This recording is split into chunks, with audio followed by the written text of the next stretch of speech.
All right, this is the Level Up podcast. My name is Tyler Miller. I am a real estate agent in the Twin Cities here in Minnesota. And I put together a little podcast, calling it the Level Up podcast, because I just feel that the bar in the real estate industry for training, resources, providing actual value to realtors is very, very low. And the concept of this podcast is I meet with top producers and influential realtors across the nation, where the goal is to help raise the bar in the real estate industry and give other realtors or people considering getting into real estate a look behind the curtain, hence the curtain behind me, as to what habits, hacks, and routines and strategies are used by the best realtors out there. So for those of you listening or watching, my advice to you is when you're sitting here and you're getting all this information from our guest today, please just do this. Take one or two things away. Don't try to do everything, because you will not do any of it then. And I see realtors make this mistake time and time again. So write down one or two things that you took away from this and implement it into your business, and it will put you on a path to becoming a top producer someday. So with that being said, I'm sitting next to the wonderful TK, Taylor Kielty. Welcome, buddy. Thanks, baby. Glad to be here. So for those of you who have never met Taylor Kielty, he is a national treasure. He is one of my, if not my best friend. And I'm very honored to have you as my very first guest on the Level Up podcast. So thank you for taking time. Completely honored. I know you are. You're also probably aroused, but that's a whole different thing. Different topic. Yep. So really quick, as I said, TK is an amazing person, but he's also a pretty badass real estate agent. And it has happened in a very short period of time for him, and it's pretty amazing. And so he's not just, a good looking guy in the room. He used to be able to dunk and he has some pretty amazing bodybuilding pictures online. You guys can find them later. Back in the day.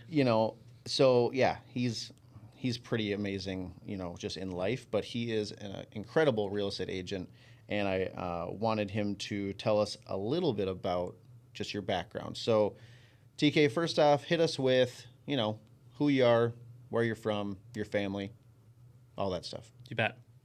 Full name, Taylor Kielty. In the real estate industry, people call me TK.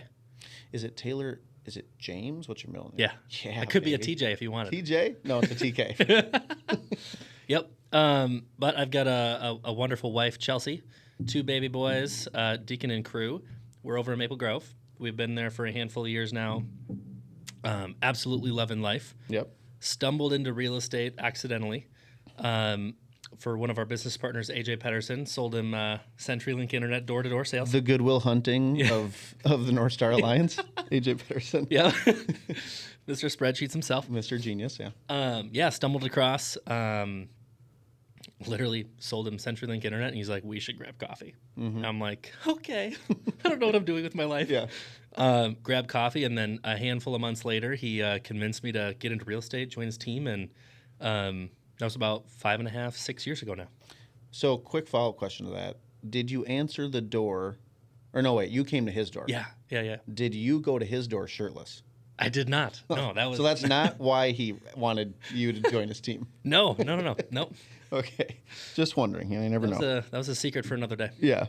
All right. So tell people a little bit about your current business. So yeah. Do you run a team? What brokerage you at? And maybe just a couple of stats so people understand the type of business you do. 100%. Yep. So I do run a team. I'm with eXp Realty right now. We are the TK Homes team. Was a team member for a while on AJ's team. Went solo for 2 months and then got asked by a couple folks, friends of mine, to start a team. So started the team. So you were asked to start a team? Yeah. Yep. That's pretty cool. Not everybody's asked to start a team. You know what I mean? Yeah, I had two guys. I'm just going to start a team. Yeah. People are like begging you, TK, start a team, bro. Well, it was a silly happenstance, right? I left AJ's team to go solo. I was going to do the whole hire an assistant and sell a gazillion houses. And then 2 months in, I had two friends. One was a past client of mine who was getting into the industry. Mm-hmm. The other was a friend in the industry already. They're like, you should start a team. I'm like, okay. You do a lot of that. That's a great idea. If that doesn't define TK, or someone gives you like something to do and you're like, okay. Actually, most times you're like, already done. Yeah. now it's like that. It's already done 5 minutes ago. Yep. But yeah, so stumbled into the team thing. This is our second full calendar year as a team. Yep. Basically, we started mid-year a couple years ago, and last year we did 96 units. This year we're on pace to do about 165, maybe 170. So in your first year running a team, you did almost 100 units. Yep. That's pretty incredible. Oh, thanks. It's awesome, dude. It's casual. And when you were a solo agent, the year before you started a team, you were in the 40s, if I recall. Yeah. So I brought Dylan on. I had one other guy who was kind of in, kind of out, one foot in, 1 foot out kind of deal. We did like 46 units, I think.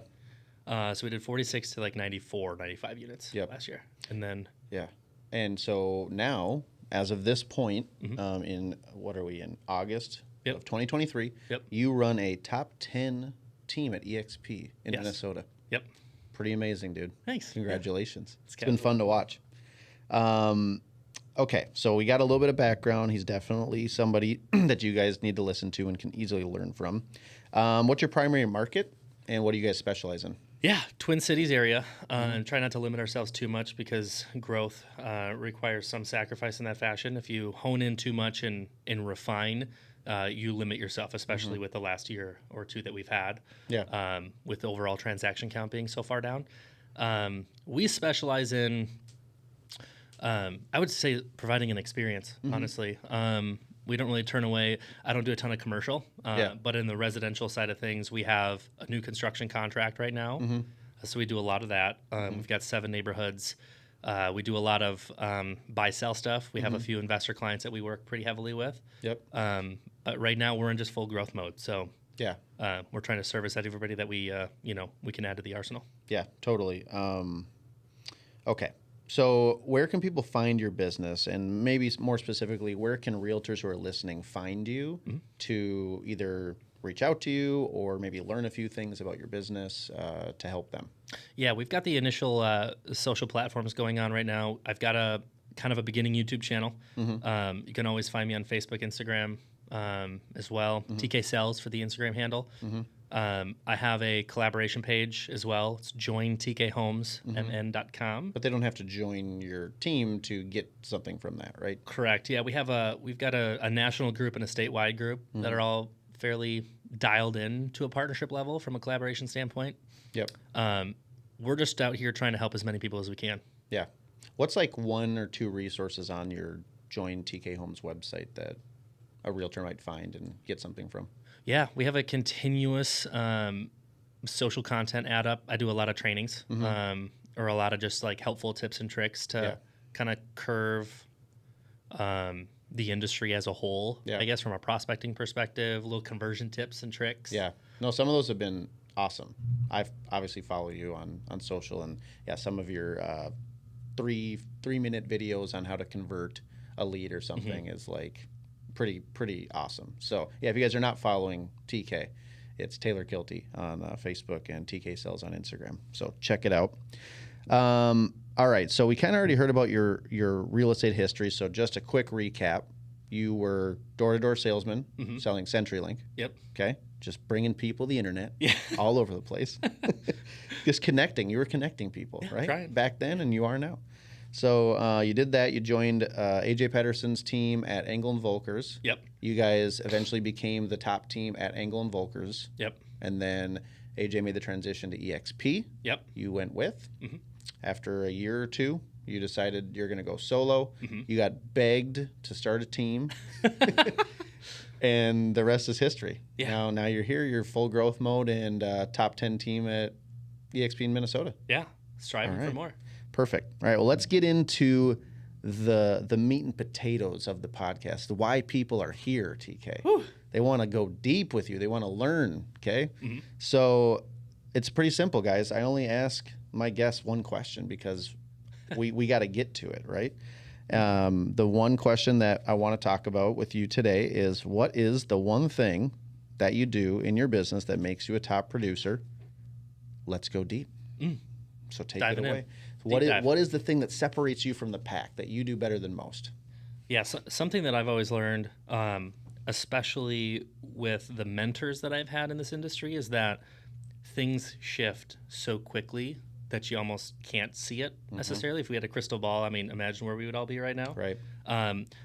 I've had a knack for diversifying business structure and understanding that it requires different platforms from a lead generation standpoint. So I've always grown up on a pillar structure for identifying where I want my business to come from. So when you say pillar, let's break it down really quick. Like what's a pillar? I'll give you a perfect example. Right now, a lot of brokerages in the state of Minnesota, at least that I've researched, are heavy on like tap into your sphere. Right. And that's all they preach, and they'll give education around different ways you can do that. But that's just one pillar. And I think everybody does need to have sphere. But if you were a sphere person this last year, your entire business would have been down 40% if you didn't have any other pillars in your business. Minimum 40%. Minimum. Yep. And so when you have one pillar like that get crippled by 40%, where's your business going to come from now? Right. So I do a business planning meeting with all my team members around creating 4. I've always had 5 or more. Ooh, the secret pillar. You're never going to see it coming. That's Stealth pillar. Any of the TK Homes team members listening, they're like, son of a bee. That's how he's doing all these deals. They only told me 4. He's got pulling 5. these out of his ass. Yeah. Okay. So 5 pillars, and like, so I talk about the same thing with my team, and the way, I mean, this is just like a cheesy analogy, but the way I describe it to people is like, it's like a foundation. Like you got to look at your business as this like skyscraper, right? Yeah. Like you want to make it go as tall as possible, but you can't start building it until you have a solid foundation, and the solid foundation is supported by usually 4 pillars on each corner, right? Yep. And so it's like, it's so important for anybody listening to understand you can't just come in and put one pillar on one corner, because that freaking skyscraper is going to be lopsided, and as soon as there's a little wind, that thing's going down. She gone. And guess what? If anybody here in the industry has paid attention over the last year and a half, there's been some wind that has knocked over some big old skyscrapers because it was built on nothing, you know? Honestly, and it's kind of sad. I've seen a ton of experienced agents that have built a really, really good business on Sphere. Even this year still, because the impact was truly last year, but it's falling into this year pretty heavily. They're super down. I mean, the transaction count's maybe 25% of what it was last year. And, and my other thing is when you have people teaching around the volume stature, and people are so heavily around, I need to do my 12 million in volume. Well, if your transaction count is down heavily, it doesn't matter what your volume's at, because if you had one deal at $1 million and your volume's $1 million for the year, you're down 11. So it's such an important point. I think every realtor loves to talk about their volume because that equates to how much money they've made, which is fantastic. But I've always been a huge proponent of units. I can control units. Correct. My effort and actions can lead to units. You can't necessarily control volume. I mean, yeah, I guess if all you did was only luxury and someone reached out to you and they were like, I want to buy a house for $300,000. You're just like, I don't do that. Sure, I guess you can control volume, but most people are not in a position to push away business currently. You know what I mean? So yeah, that's a great point. Anybody listening, like, build your goals based on units, please, and base it on your average sale price in your general market, and just know that if you have a really high sale price a few times, like, that's just a cherry on top. Yeah, 100%. You know? It brings the average up, and I think one thing that I've really noticed, I've always been a transaction count person. Like, I don't care if it's $100,000 or $1 million. Like, I just want to help as many people as possible, because I learned early on from mentors and other industry partners, it's a race to 100 past clients. Because the second you get there, say it one more time. It's such an important thing to understand, everybody. It's a race to 100 past clients, because a lot of people spend 10, 20 years chasing leads all day long. And if you truly want to run this business the right way and get to a point where, flexibility is an option for you, you need to have enough past clients to be able to take care of and get a good VIP list going so that you can have referral partners and cheerleaders. Absolutely. And back to the volume thing, I have learned a trick around this too. So if you want to be able to control your volume, you have to have a transaction count and a pillar structure business where you can actually manipulate the target audience of having enough leads to be able to pick it. If you don't have enough people coming in, you're going to take everything and anything. Right. But if you have enough structure around where your business is coming from, you can get selective, and then you can bring in help if you have a good enough showing agent model for either a team or a solo agent. If you have partners at your brokerage, the only way to manipulate price point is by having enough tools in the tool chest to leverage when those opportunities come around. And if you have a really good foundation around those 4 to 5, maybe 6 pillars, you can start adding in different habits on a, if it's a weekly checklist that you're doing, you can put things in place that will manipulate your price point. Because there are some things you can do. For instance, the people you get in front of and have conversations with will directly correlate with where your price point is going to be. Right. Affordability is a very predictable thing, depending on occupation, depending on what people want to do, price point, friends of friends. That's a manipulatable thing. But if you are so particular on trying to drum up business and you don't have that structure in place, you're never going to be able to control it. I just said that on a webinar we did a couple days ago where I used an example of like a luxury brand brokerage, and you plunk them down in the middle of like a country somewhere, like the middle of the country where the average sale price is $150,000. Sorry, they're not going to sell luxury. It's just not going to happen. So you have to make sure you're surrounding yourself in an environment where you can raise that price point.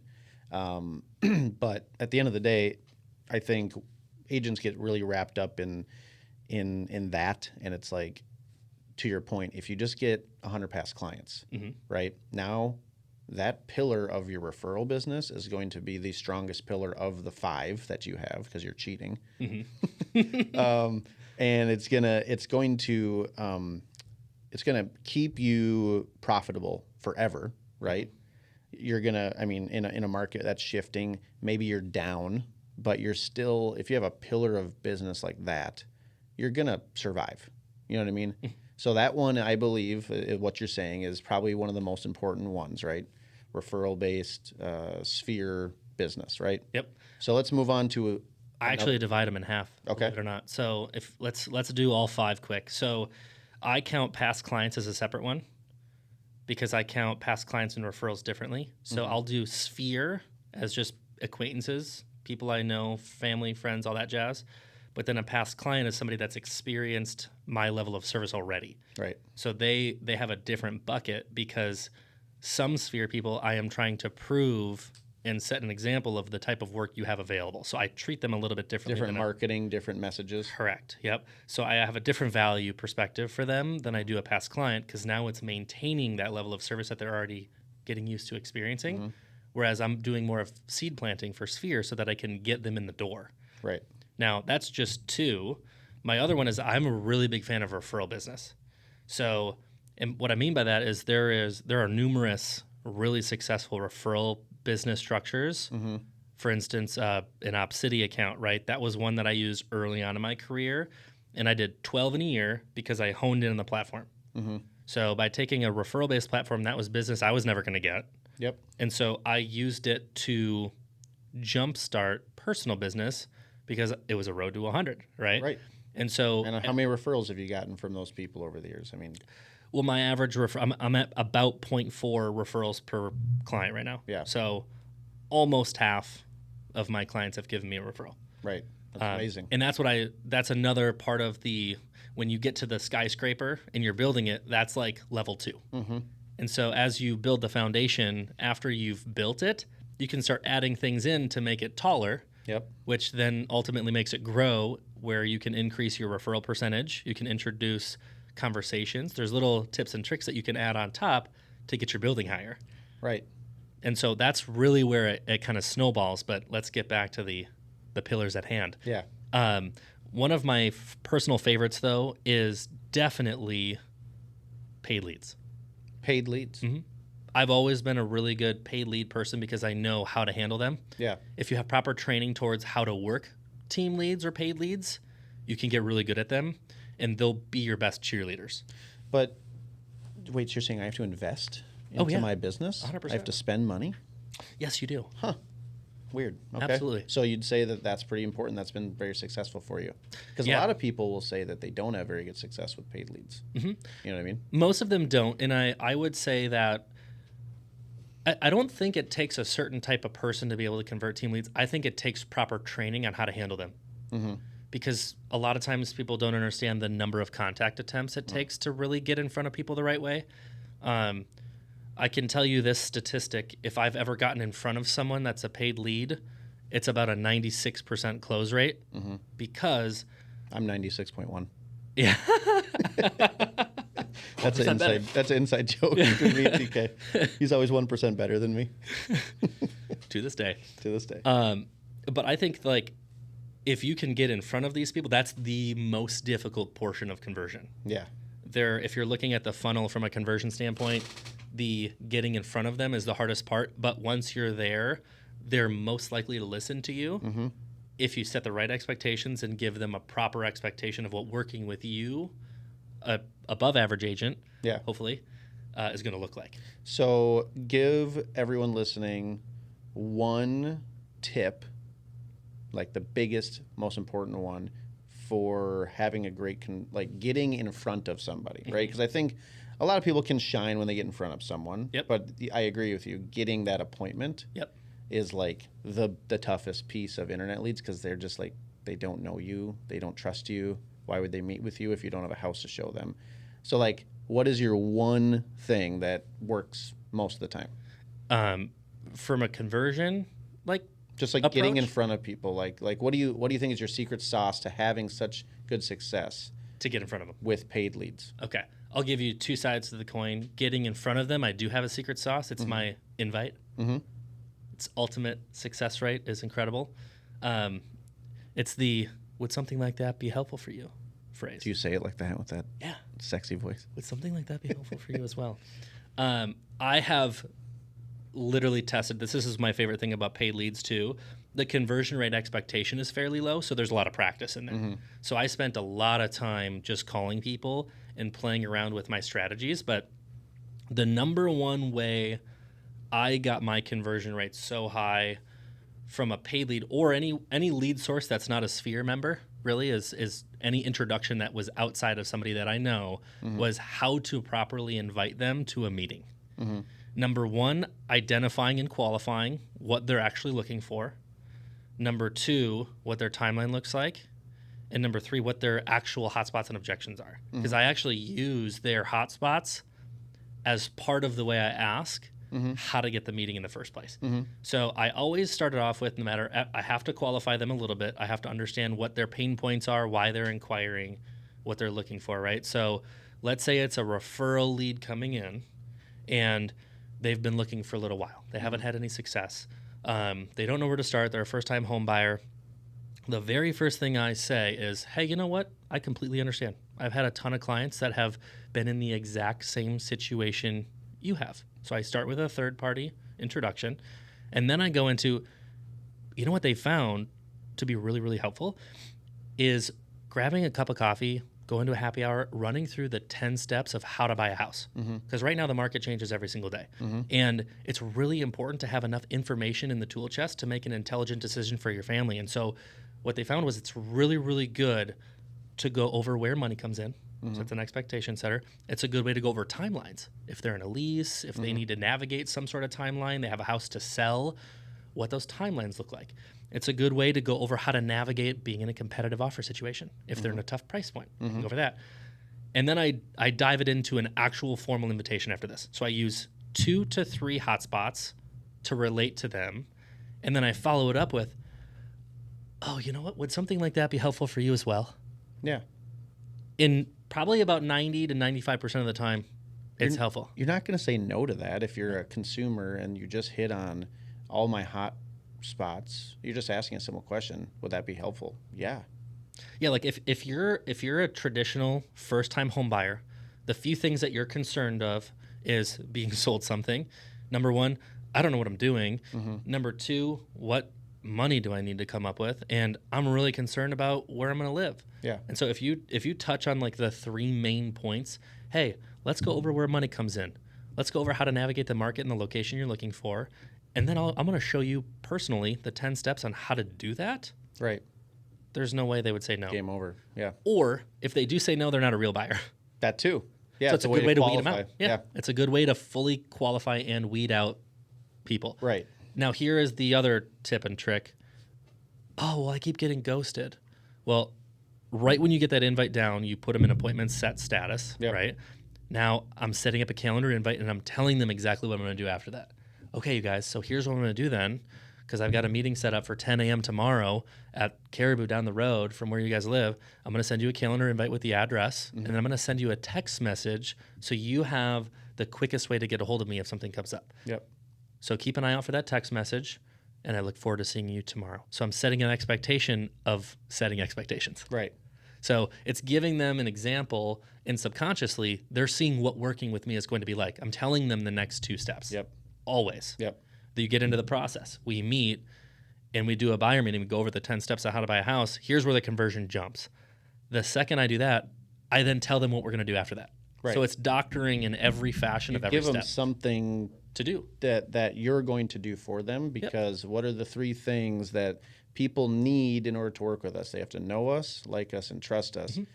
They don't really know you. They kind of like you. You're probably fun to talk to, right? You know, you give them a little "oh yeah" or whatever on the phone.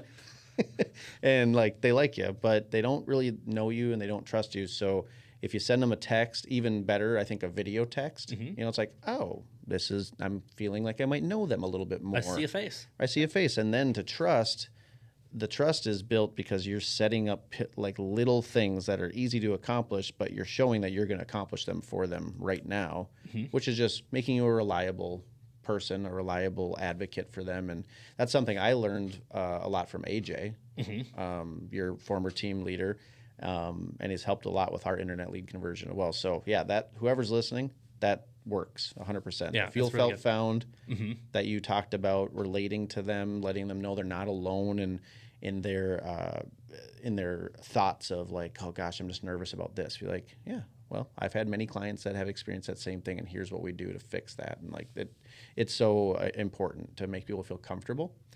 But let's get into the rest of the pillars. So you got, let's recap. We have 3 sphere. pillars so far. Yep, sphere. Past clients is separate. Past clients is a separate sphere because you treat them a little bit differently, different messaging. Maybe you do some VIP type gifting or events. Popeyes, right? stuff like that. Because you're not inviting a lead in your database to like a brewery event. Like that's separate, right? We have a different event style structure for that. Yep. We have a VIP structure, so call that an A buyer or an A seller. We have a B, which would probably be like a sphere member that would probably use you in the event that they want to do something, or a really high qualified lead. And then you have a C, right? Yep. Which is like, I want to earn their business somehow. I'm going to do a little bit of outreach for that. I'm going to kind of work for it. Right. Show them my work ethic there. Right. So there's 3 different categories that I put people in for that one. Okay, I love that. So let's rattle them off. And actually, I think we've done 4. So sphere, past clients, referral programs, and then paid leads, like actual Referral paid programs spend. like OpCity, Fast Expert. Yes, those Ojo. ones. Where, so if you guys don't know, referral sites, you know, like OpCity, they'll send you a lead. If you they send you a lead for free. If you close it, you pay a referral fee back to them. 100%. Yep. Okay. Yep. So not it's- 100. It's not. 100. It's a pay-to-play kind of game, but at least it doesn't require upfront cost. Right, and yeah, I've had so many agents over the years, not just on my team, but in the offices and stuff, complain that there's this referral fee that they got to pay, and I just always look at them and I'm like, well, if you don't want the lead, I'll take it. Like, if you don't want free money, I'll take it. So I think we all got to stop complaining about the referral fee because, like you said, it's a long game. Unless you're near retirement, Yep. you're going to be in this industry for a while, and those people, I don't know the exact stat. I want to say the average person moves like 4 or 5 times in their lifetime, right? Which could be 6 to 8 transactions. So like the internet leads are typically, a lot of them are first-time home buyers, or they're just early on because they don't have that established relationship with a real estate agent yet. And it's like, so maybe you got to pay out a 30%, 35% referral fee up front, but 5 years from now, maybe they've moved another 2 times, and that's money you wouldn't have had without that one referral fee. So Well, I'm also putting a bet on getting a referral from them. Like that's where the profit margin comes from, right? So if you set a really good expectation in your buyer meeting, going over the type of service you provide and why you provide it. Yeah. And like my line is like, you guys, everything that I've built up until this day is to do one thing and one thing only. It's to create such a ridiculous experience for you that all you want to do is tell all your friends and family about it. Yeah. You're already setting that expectation. I set the expectation that I want them to tell all their friends and family about it. Yep. And so as I bring it up more throughout the process, I can leverage little pieces of that to build my house taller. Yep. And then I can have different little things in there of ways of outreach to create more interaction with those clients or those leads. For instance, hey guys, we're having a tough time selling this listing. Do you know any friends and family that would maybe fit into this category, and use an existing listing that your team has or your brokerage has to get into it, just a conversation. Right. We all know it's about conversation. So if you have enough conversations around actual real estate related material, you can just stumble across deals. And that's what some of my highest producing agents on my team always get so frustrated with me, because I'll literally pull deals out of my ass because of this structure. Yeah. Yeah, well, because you're just having more conversations than most people. Yeah, and it's That's the name of how the to game. figure it out. Yeah, how to find more conversations. And it's making up an excuse to just like want to talk to your friends. Right. Yeah. Like I don't really care if I talk real estate for more than one sentence, but hey, you know what? You guys had a client lose out on an offer in your neighborhood. Do you know any neighbors that want a really cool friend to join the neighborhood?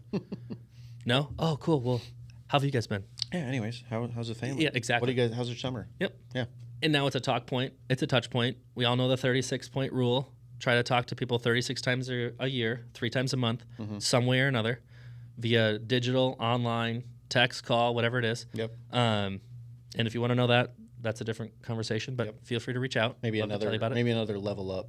Level up. Podcast. Level up to the level up. Level up. Yeah. Get to level 3.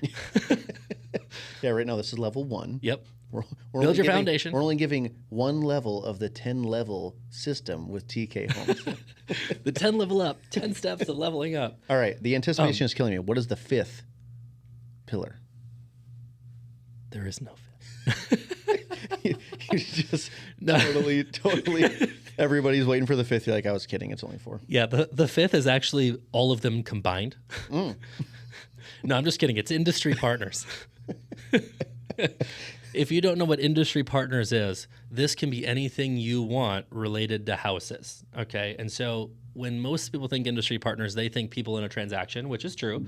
It could be a lender, it could be an insurance provider, it could be a title person. Those are all valuable resources. But if you think about this a little bit differently, those are all pieces of the existing process, right? Yeah. And so reframing that where they come across the lead structure usually starts on our end anyway. So I like to diversify people around the housing industry as a whole. So I'm going to partner with contractors, electricians, plumbers, people that I need that might get on the intro level of, some sort of process where they might come in contact with somebody that might sell later. Right. I'm not necessarily looking for the hot leads from them. I'm looking for well, hey, like you called me out here to do some landscaping. You guys getting ready to sell? Like you trying to get some curb appeal going? What do you want? What's a project for? Or they're doing a bathroom remodel or a kitchen remodel, right? Is this for personal pleasure? Or are you guys trying to do an ROI return for selling your home later? It's if you connect yourself with people and you take care of them by leveraging your past clients and introductions to those contractors, you build rapport with them and they want to support you just as much as you're supporting them. Yeah, so referral partners, I call them business partners, whatever you call them. It literally is the thing that changed the trajectory of my business. I mean, when I was starting out, I had a lot of success right away, but to get to that next level was for sure aligning myself with business partners that are advocating for you and sending business. So that's one that I know so many agents like underutilize. They think, well, I'll just send all my business to this one person, or I don't know. They just think that magically business is going to come to them, and you got to go out, you got to meet these people, you got to do something for them, you got to care about their business and help them, and the right people that you want to align yourself with will turn around and hand you business right back. And it's like, oh my God, I got a free lead today?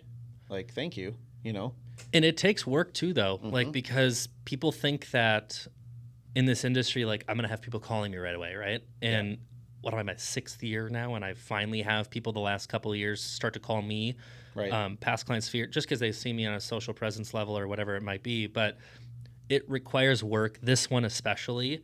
You have to find a way to bring these people up, whether it's a monthly campaign to your already existing database saying, hey, we just had a client do a bathroom remodel. If you'd be interested in seeing what some of the new trends are for some of these bathroom remodels, please let us know. We've got a contractor that does really, really good work. They could give you a couple ideas if this is a project you're looking to do in the next year. So when I do these outreaches, I'm giving a very blanket timeline.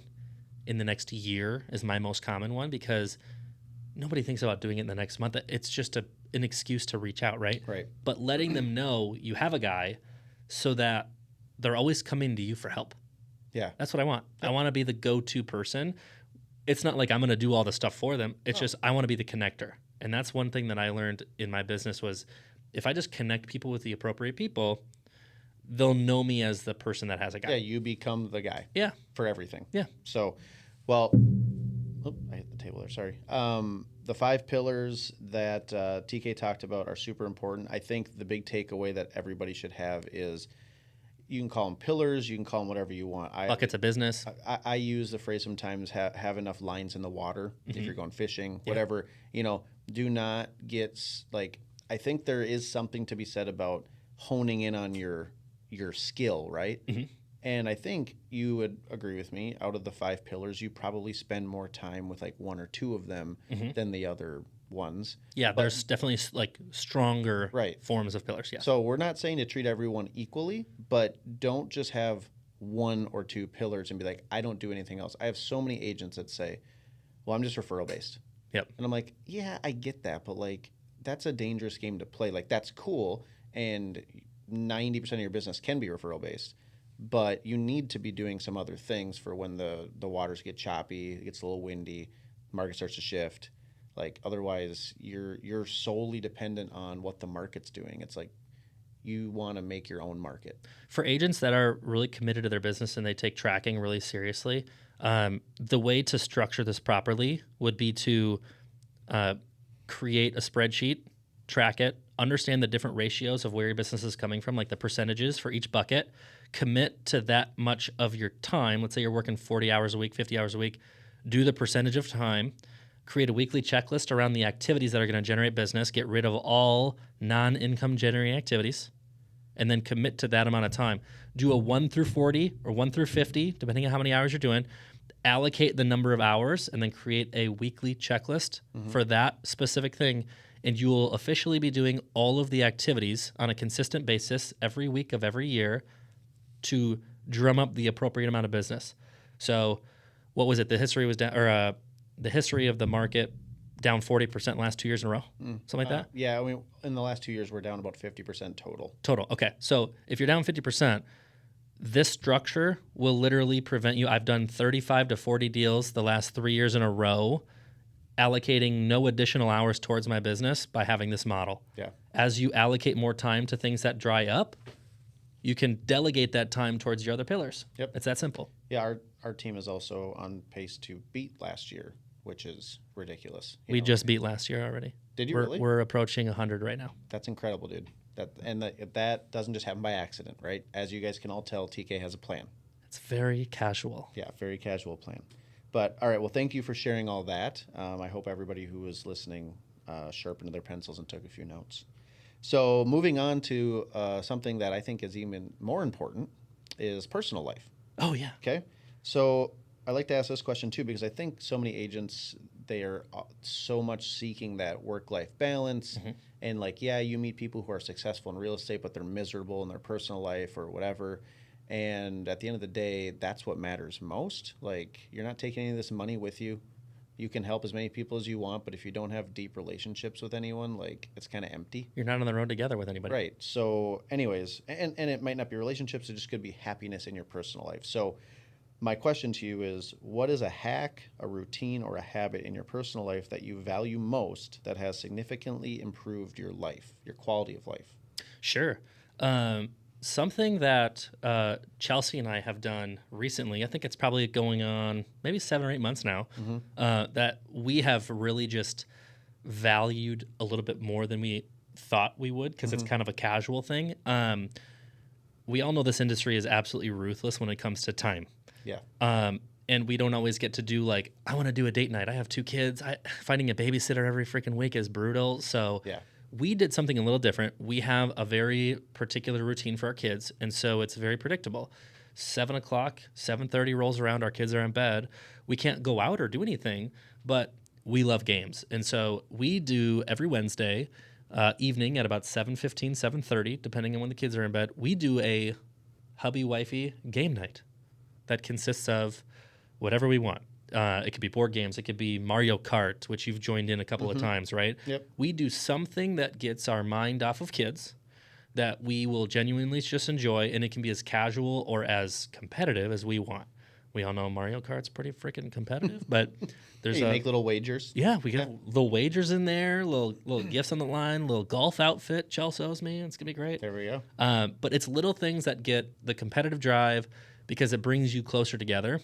Yeah. And it's guaranteed time that you will be spending with each other. Here's what I like about it, though. If you know it's coming, it's something to look forward to. That late night meeting that you have to do on a Monday, or that dinner you have to sacrifice, becomes a little bit easier when you know you're going to have that 2, 3, 4 hour game sesh every single week. That's really important, though, because if you don't make it a consistent thing and you don't put it in your calendar, you'll plan around it. I was just going to ask, is it in your calendar? Every week, just like our Warzone night. Warzone night. That's another fun little thing. But I agree with you. Like you said it just a second ago, of like it's just something to look forward to. Mm-hmm. And like there's lots of things that I do with my wife and kids and stuff too. But for me, it's always been I take my day off on Wednesdays. Yeah. And in our industry, it's like no one takes a day off. But like for me, I have to. Yeah. Because it is such a grind that like I always have something to look forward to. Like on Tuesday, I had a long day. Mm-hmm. We did our webinar late that night. I was working all day, and I remember early in the day I was talking to a team member of mine, and I was like, you know what? But it's gonna be okay because tomorrow's my day off, and I can't freaking wait. Let's do it. And like it just gives you something to look forward to. It takes your mind off of work for a little bit. But I do think in this industry having that distraction of like a board game or a video game or something where like you have to participate in it is really important, because a lot of people will like, I'm going to veg out and watch a show, which is fine, but I think you can at that point grab your phone and then you start scrolling your email and you get back into work mode, and it's like, no, you need to be doing something where you're like totally immersed into it. You need the interaction. Yeah, because otherwise you will, if you are a top producer or wanting to be, you will eventually go back to work.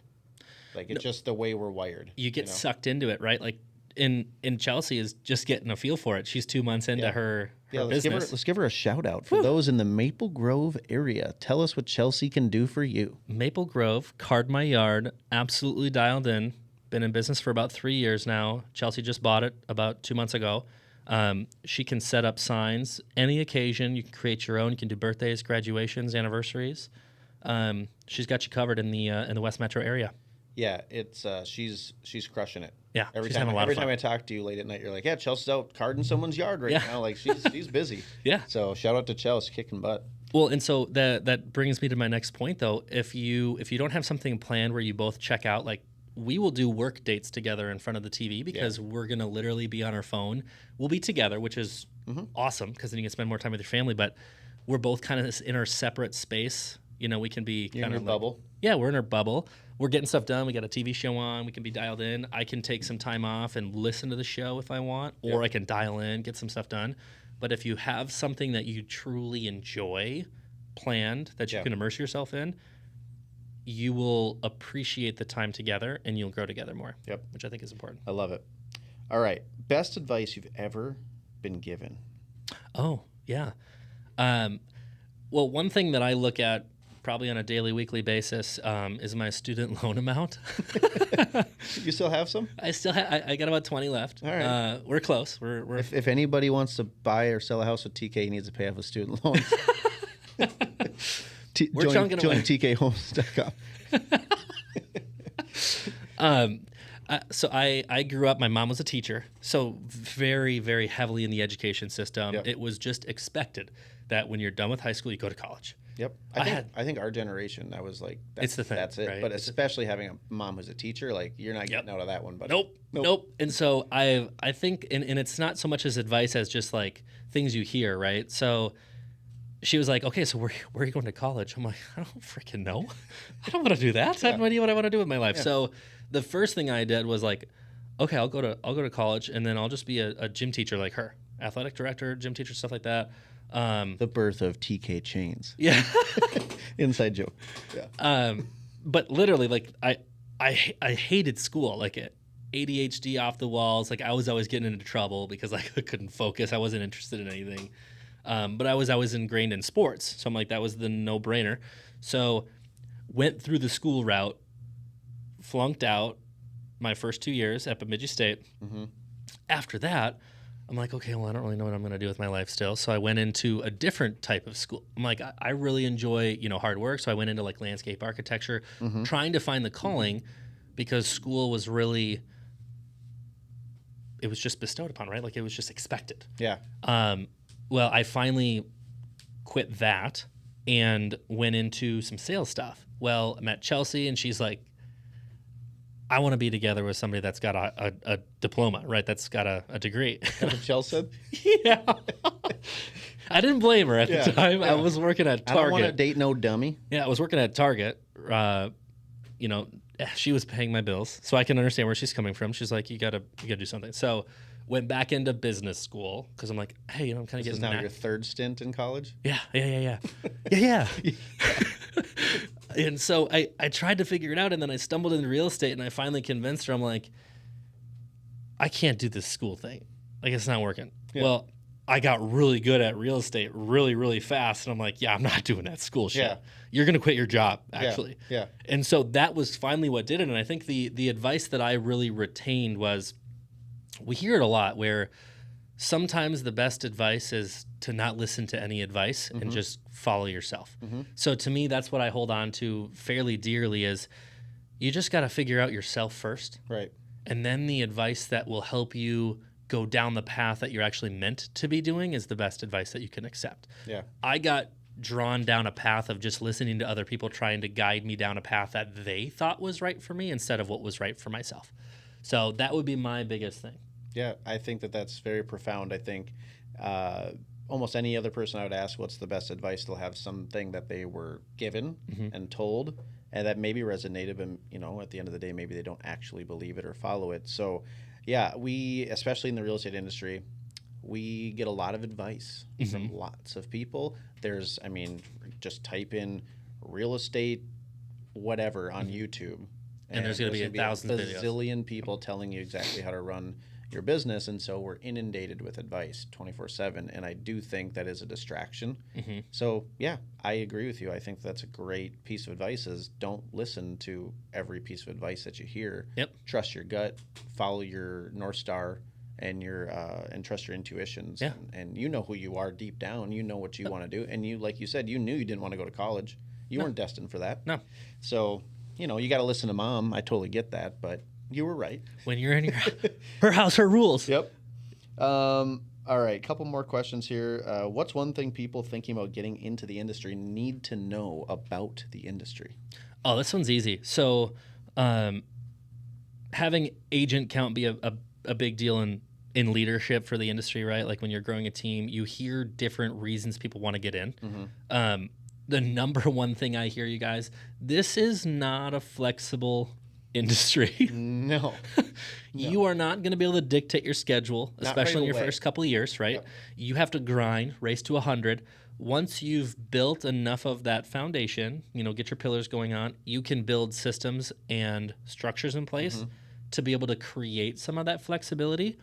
But at the end of the day, until you do that and until you have a consistent basis for your platforms, it's not a flexible industry. You're going to be working, you're on other people's time, you're earning their business through an experience. And if you care about people's experience, a lot of times you're not going to say no to that showing in the first day. You're going to try to grind and get in there. So it's not a flexible industry. Yeah, we have a sign in the podcast room right now. For those of you watching, I'll read it. It says, Entrepreneur, a person who's up late working 100 hours for themselves to avoid working 40 hours for someone else. Whew. And to me, Amen. I bought that one because it's a good reminder, but it's just very true. You have to be willing to put in the work in this industry, and you're going to work way more than you would if you were at a 9 to 5. Okay. However, to me, it's worth it. And why I would never take less hours and go work for the man again is because eventually you can dictate your schedule a little bit where, like I said to you before we started, if my son has a football game, right? In my calendar, that's an appointment that I'm not going to miss. Mm-hmm. Okay? But what a lot of agents don't understand is, so they leave the office, they go to the football game, right? That's cool. When you get back home, though, guess who's logging into their email for the next 3 hours? You, the realtor, right? If you want to be successful in this industry, you got to work. You can't just be like, oh, I'm going to miss a couple appointments. I'm not going to take these, or I'm not going to reply to these emails right now. I'm not going to get back to this person because I want flexibility. Mm-hmm. It's like, you can have flexibility, but by the end of that day, you better have put in your time to run the business, to get the race to 100 past clients. If you don't, you're going to fail out of this industry because it is not flexible to the point where you can do less hours. It's flexible to where you can work those hours in throughout the day if you want. The right? flexibility comes from structure. Like you just said, if you have a calendar that you plug appointments in like a doctor, because I know that's your thing, like a dentist, Dentist, right? doctor, yep. If you do that, you can create structure around fitting in the things that you care about. But at the end of the day, the hours need to be found somewhere. Yep.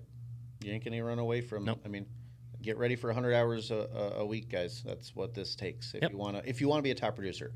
If you don't, then yeah, you can work less for sure. All right, one more question before the lightning round. Whew. What does the future hold for TK? This one's easy. I love to help people. I like to be with my friends. I like to give as much as I can. So the next handful of years looks like me building a business around bringing all my friends with me. Mm-hmm. I like to have a structure of team leaders within my team, and I have different opportunities of making money so that you don't have to grind your entire life, right? That's one thing that is really notorious in this industry is it sucks. Everybody focuses on buyers and sellers all the time. Well, 5 years from now, I've got ancillaries in place covering my profit margins. I've got a team that leverages other people's abilities and strong suits from a management perspective. So I am hanging out with my friends, having a freaking blast, living life together, growing every single day. I love it. And I think it's very real. All right.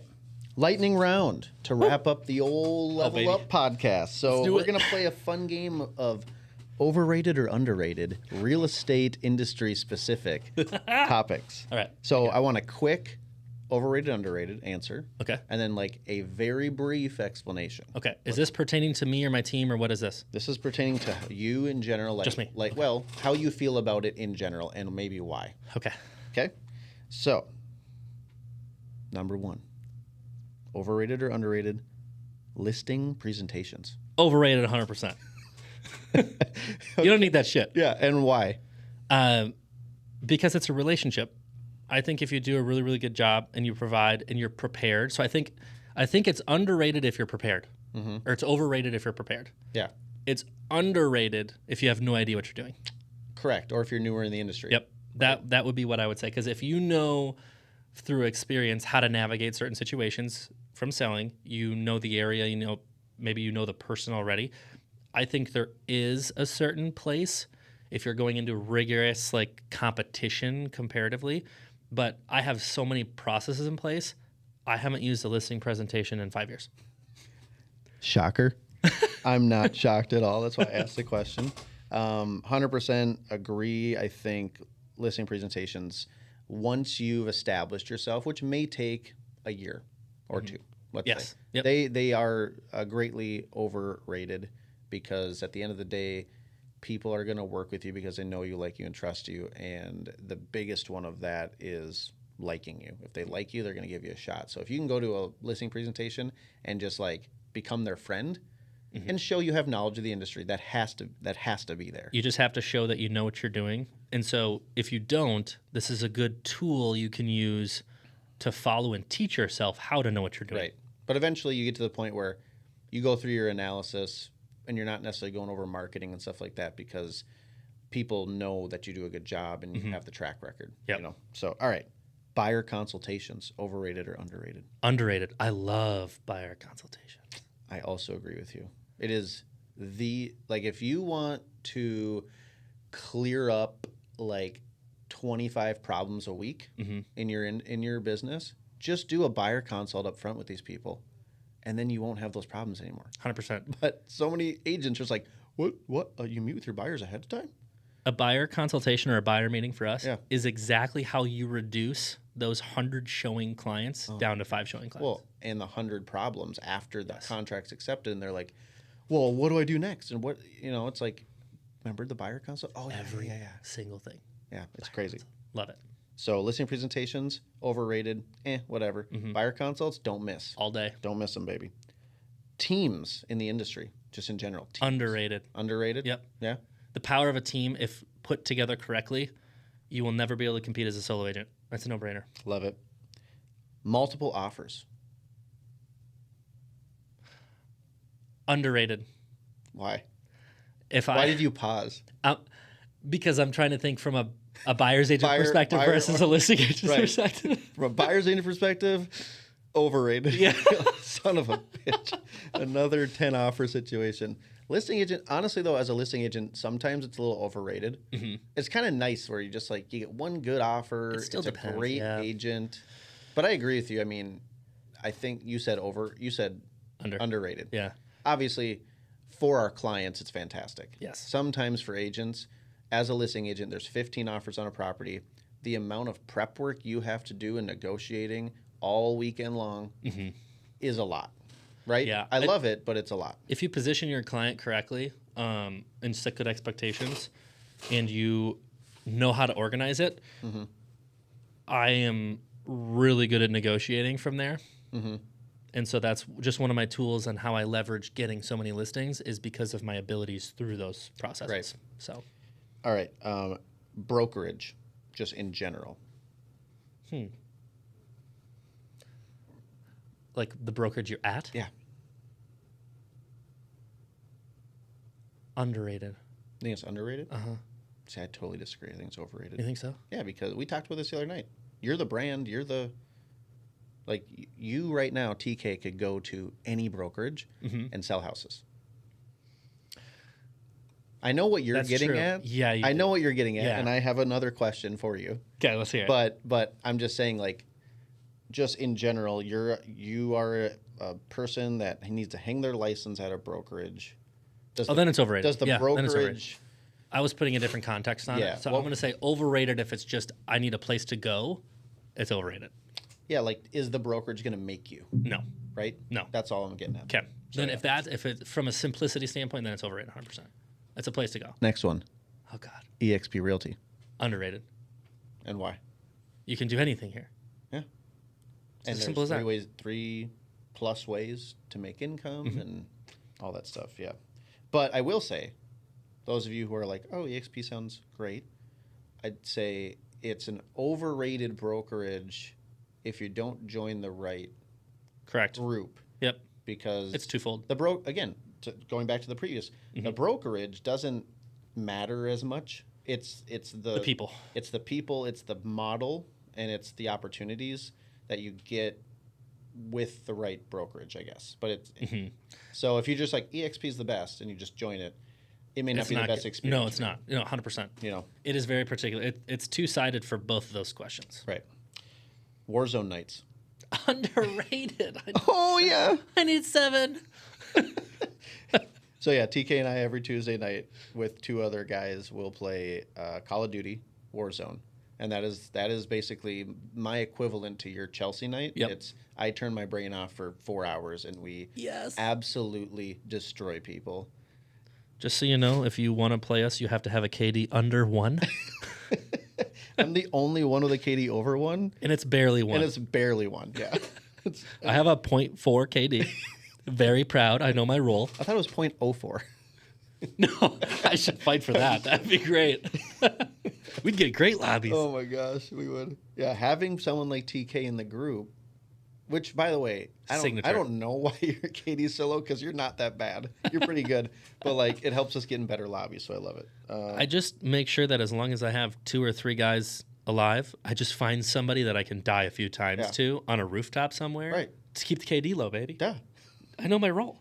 And we spend a lot of time laying low in some bushes, just the old bush play. That should be the next question. Bush play, underrated or overrated? Underrated all day. So far, dude. Like we watched a guy last night or 2 nights ago. Remember, we were spectating our team member, and he pushed. Oh my gosh, he pushed a team of 3. The team of 3 was on top of a hill on a rock. On a rock, he had to run across the street, no coverage, pushed up, didn't plate up. Nothing. He had one plate. There was a bush on the side of the hill he could just lay down in. Yeah, zone was there. The zone, yeah, he didn't have to play the gas, nothing. And the dude pushes this team of 3, immediately dies. Annihilated. Like, all you got to do is the old bush play. Just lay down in the bush. They're not going to find you. He barely made it to the road. Oh, my gosh. It was the dumbest thing I've ever seen. It was Pringle. What was his name? Pringles? Something Pringles. James Pringles? Something like Jimmy that. Pringle. Jimmy Pringles. Jimmy Pringles, if you're ever listening to this, you are terrible at Warzone. You're worse than me. Next time, lay down in the bush, bro. All right. Date nights. Underrated. Underrated. Absolutely. Love date nights. Days off. Underrated. And when I wrote that down, I just meant like days off in our industry. Like, I think everybody likes a day off, but like days off in our industry, I think are severely underrated. Mm-hmm. Like, if you guys aren't taking a day off, like, what the hell are you doing? Mm-hmm. Your clients will be okay with it. Yes, they will respect you. I had a client call me yesterday, a past client. She called me out of the blue. Hey, I'm thinking I'm going to make my townhome a rental and I want to buy this other one. So I know it's your day off. This is literally what she said. They lead with it. I know it's your day off. I want you to have a great day with your family, Tyler. Do you have someone that can show it to me? And then let's talk tomorrow. Oh, that's adorable. I love it. Any realtor out there listening that hasn't had that happen to them, all I'm telling you, all you got to do is put a day off in your calendar, put it in your voicemail, and you're put done. it in your email signature block, and it will happen. Yeah. And you know how amazing that was to get that message, that voicemail? I listened to it because, again, it was my day off. I didn't answer the phone. Mm-hmm. I listened to the voicemail. She's like, just call me tomorrow. I know it's your day off. So cute. I was like, oh my gosh, thank you. Love that. Okay. I love that for you. I love that for you. When an agent says, I already know the answer. When an agent says, well, I've been in the industry for overrated. years. I didn't need to hear the rest of it. Oh, agents listening, we don't care how long you've been in the industry. Doesn't matter. What have you done for me lately is all that matters at that point in time. Are you conducting yourself appropriately during that exact moment? 30 plus years in the industry or whatever, even if you've been 1 year in the industry, I don't care. The second I hear something that starts with a 3, meaning you've been in the industry for 30-something years, I ask, why the hell are you still here? Right, because that ain't going to be me. No. I mean, I might have my license, but I ain't going to be grinding at 7. I'm not transacting. No, not a chance. But yeah, please, agents, we don't need to know how long you've been in the industry for. It's irrelevant. How many houses have you sold in the past 12 months is a very relevant stat. I like that. Yep. You know, but if anything else, I don't care. No. Like, okay, you had your license for 30 years, but I haven't sold a house in 5. Congratulations. Great. The market shifted 20 times in the last 5 years. You don't know what's going on. I love that for you. I love that for that person. Right. An epic, oh yeah. Very underrated. Yep. It can never be overrated. No. No. We got our kids to do it now. Dude, that's how our good kids literally communicate with ho yes. And actually, fun fact, TK and I communicate with just weird noises 24/7. We just we don't actually talk. We just call each other and groan in each other's ears. Crew did his first ho yeah. Yes. Yeah. Just so everybody knows, 15-month-old ho yeah success story. Did you send it to the Sus King on TikTok? I gotta record it. I gotta get it. You would so love good. that. You gotta have the pizzazz. You gotta have the pizzazz. Little buddy. Flirty texting. Underrated all day long. So flirty texting is how TK and I actually met and became BFFs. And when I say flirty texting, again, it's in the industry. So like you are an agent sending an offer over to another agent, and I just say to you, the offer's in your inbox, right?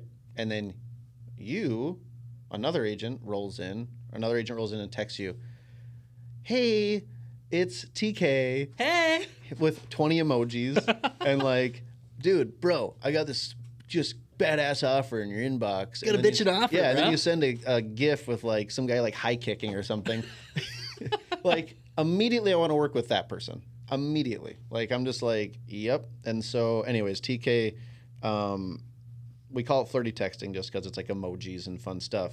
But like, realtors, please, like, add some personality into your messages. Don't just forward me an AuthentiSign link with the offer. Like, have a nice summary with like some sort of vibe to what you do, because that will get you noticed. It will make me as a listing agent want to learn more about you and probably work with you, because I can tell you care. It's the experience, right? Yeah. So you're not just delivering an offer, you're delivering an experience to another agent as well. And anyway, so really, really fast forward the story. I thought TK was a cute blonde girl. Via text. Via text, because of the way he was texting. And then I called him and I asked for TK because a man answered the phone. And you're like, bro, I'm TK. It's me. It's me. And what did I say to you right away? Oh my God, dude, I totally thought you were a cute blonde chick. That was our first interaction. Yeah. It's I'm like, fantastic. that's fantastic. It was fantastic. A good assistant. Underrated. Underrated, absolutely. How about virtual assistants? Underrated. Yeah. If you guys have not looked into virtual assistants, reach out. We have a great connection. We've got a few. Full-time virtual assistants for $10,000 a year.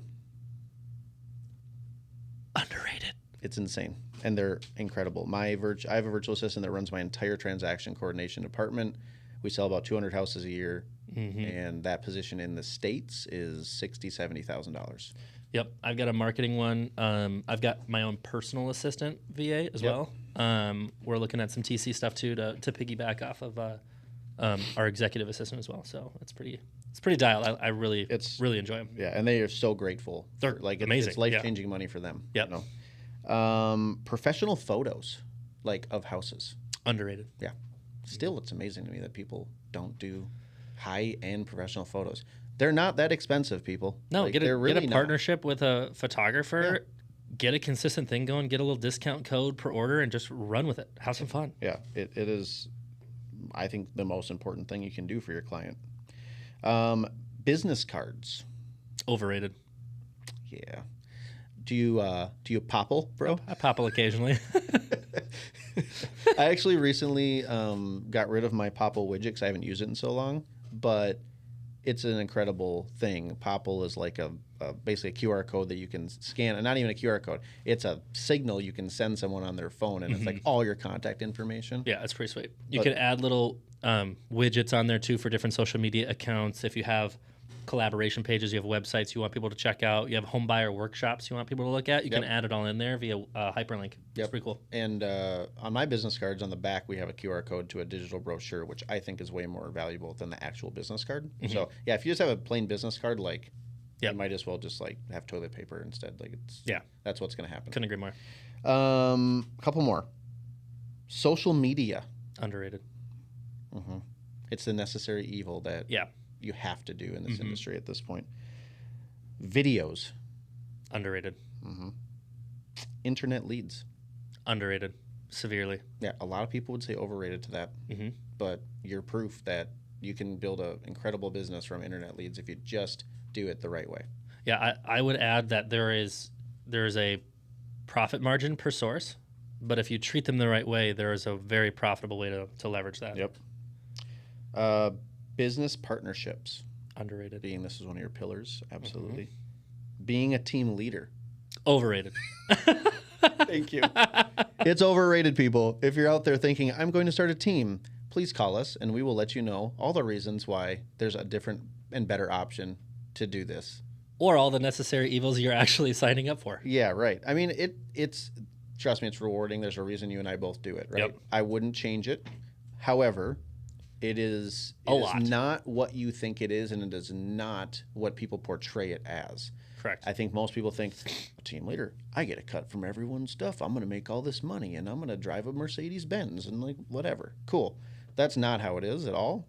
you're doing things for everybody else the entire day. Plus, then you have to sell houses most of the time. Some team leaders don't, but most have to survive in this market. And so, yeah, just be careful before starting a team. I know at most brokerages that's your only play to like Do something different. grow, but there are business models out there that allow you to profit from other people's businesses without you having to actually start a team. Yeah, you can do team leader style stuff without being a physical team leader, if that makes sense. Yeah. If you want to know some of the different structures you have available to you, please reach out to us. We can tell you. Last one and most important one. Having a BFF as a business partner. Underrated. Yeah. TK and I are business partners at EXP, and I just love having him for his knowledge, but also just the fact that he's just like one of the best guys I know. So It's way better to have fun with somebody that's even a competitor, technically. I mean, on paper, we can be competitors. You're right down the road we from me. definitely are on paper, we're competitors. We're 10 miles apart. And we even get to compete with each other Right. for fun. Right. But I think one thing that this industry is notorious for as well, pinning people against each other, and the expectation that you can't have other friends as competitors. Yeah.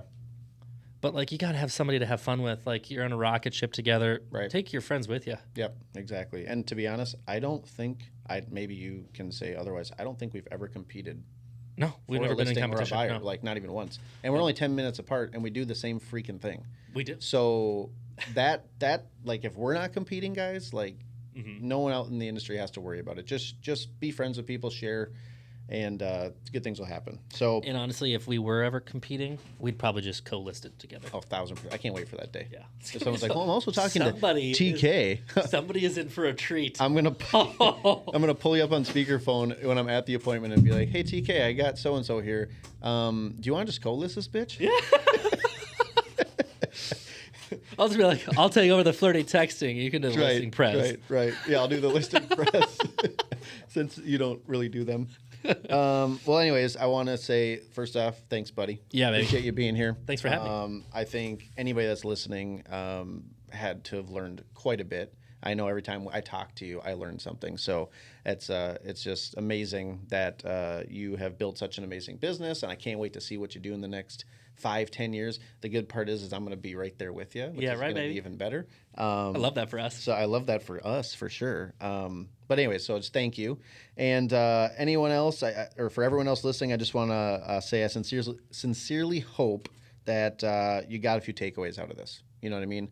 And if there's anybody out there that is a top producing agent that would like to be on the podcast and share what they do, I'd be happy to have you. Please reach out. If anybody else out there has any further questions about anything we talked about today, we're open books. So, we don't bite. Just reach out. We're here to help. And we'll see you on the next Level Up podcast. Have a wonderful day, everybody.